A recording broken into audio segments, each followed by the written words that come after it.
Welcome to the show, Daniel Peacock. So you starred in the Only Fools and Horses episode It's Only Rock and Roll in 1985. How did that first come about?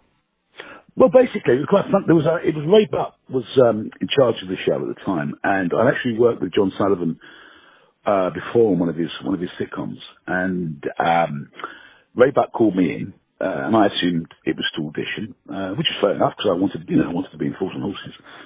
And on the table there was the script. He said, "Read the script," and it said, and he went out for coffee, and it said the part of Mental Mickey to be played like someone like that, but someone like Daniel Peacock.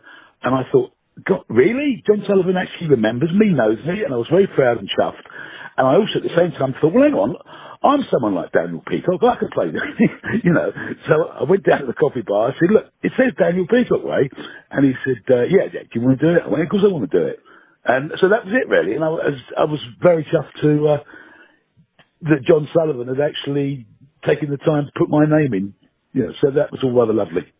Yeah, that's great. And Mental Mickey is a very unforgettable character, isn't he, really?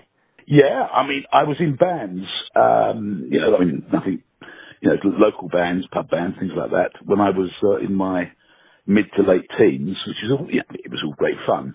So I had some very, very minor experience at performing with a microphone, shall we say. So that came in rather handy when playing Mental Mickey, yeah. Yeah, I bet it did. So could you still do the 1, 2, 3, 4s? Oh yes, I can do the 1, 2, 3, 4s. it was a kind of classic joke. Good old John Sullivan, very funny. So with Fools and Horses, what's some of your favourite moments from the show? Obviously I remember doing the songs, but I think one of the memories that sticks in my mind was doing the song at the BBC at the Top of the Pops. Because we all had our suits on and everything, and when we came off, I think it was something like Spandau Ballet, something like that. It was quite a big band at the time, They came up and they said, "How are you doing? I mean, where are you in the charts?" One of the guys said, "Yeah, we're number 7." It was like just threw it away as a joke. And one of their guys, one of the Spandau Ballet, said, "Hang on, what? I thought we were number 7." And they started to have an argument about they'd been misinformed that they were number 7, they were in the top 10, number 7 in the charts, where in fact we were just mucking about. So we sort of winding up saying, no, management had told us we're definitely number 7. And they stormed off to their management to find out who was saying the truth. And we quickly,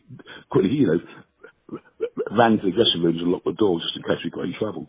So that was a good one. Great story, yeah. So you also starred in Quadrophenia as well. What can you tell us about that?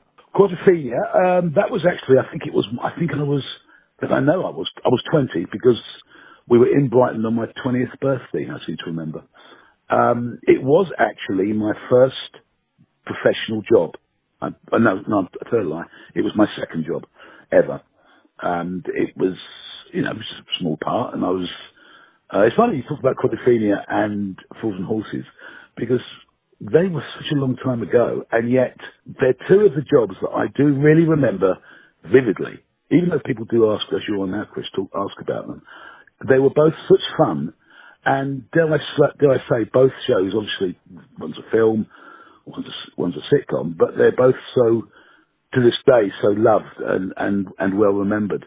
It's kind of ironic that two of my early jobs were, I was just going to say that, Quadrophenia is such a cult classic, isn't it? Yes, it is, most definitely. And you also starred in Robin Hood, Prince of Thieves. You was one of the only British actors in that film, weren't you? Yeah, that was good. That was Prince of Thieves, yeah. It's funny, you're picking the ones that I actually fondly remember. What I loved about Prince of Thieves, that you never see on the screen, obviously, is that all the guys that were the merry men, we spent 13 weeks together basically playing cards and, because you were never wanted. So playing cards, and we really developed and going all the way to lovely places all over the country because they wanted to pick all the best bits of England to make out. It was just one big Sherwood forest or waterfalls and certain parts of woods and things like that. So we were always sort of on the road travelling about. I really loved all the guys that went up to make the Merry Men. We had such a great time together. And as I said earlier, it's to do with that camaraderie of actors. When I'm not acting, I do miss that a great deal. Yeah, and you was also in Porridge as well, in an episode of Porridge, Porridge, yes. wasn't you? Porridge, with Ronnie Barker. That was great. He was a great guy. I enjoyed doing that very much. Funnily enough, my brother Harry is in the new TV series. Oh, great. Yeah, that's out at the moment, isn't it? Yes, it is, yeah. Yeah. Wow. Yeah. But he's wonderful, and he's a wonderful actor, Harry. So what are you up to these days? Well, basically, I've been writing since I still act. I was on a show, I think it was last year, called Starlings on I think, Sky One, which is rather good. I love doing that, actually. I like the camaraderie of actors, and I like to think that you pal up with them and they become friends for a short time, that sort of thing. But fundamentally, since the ages of, I don't know, about 17, 18 to today, I've really made my living as a writer.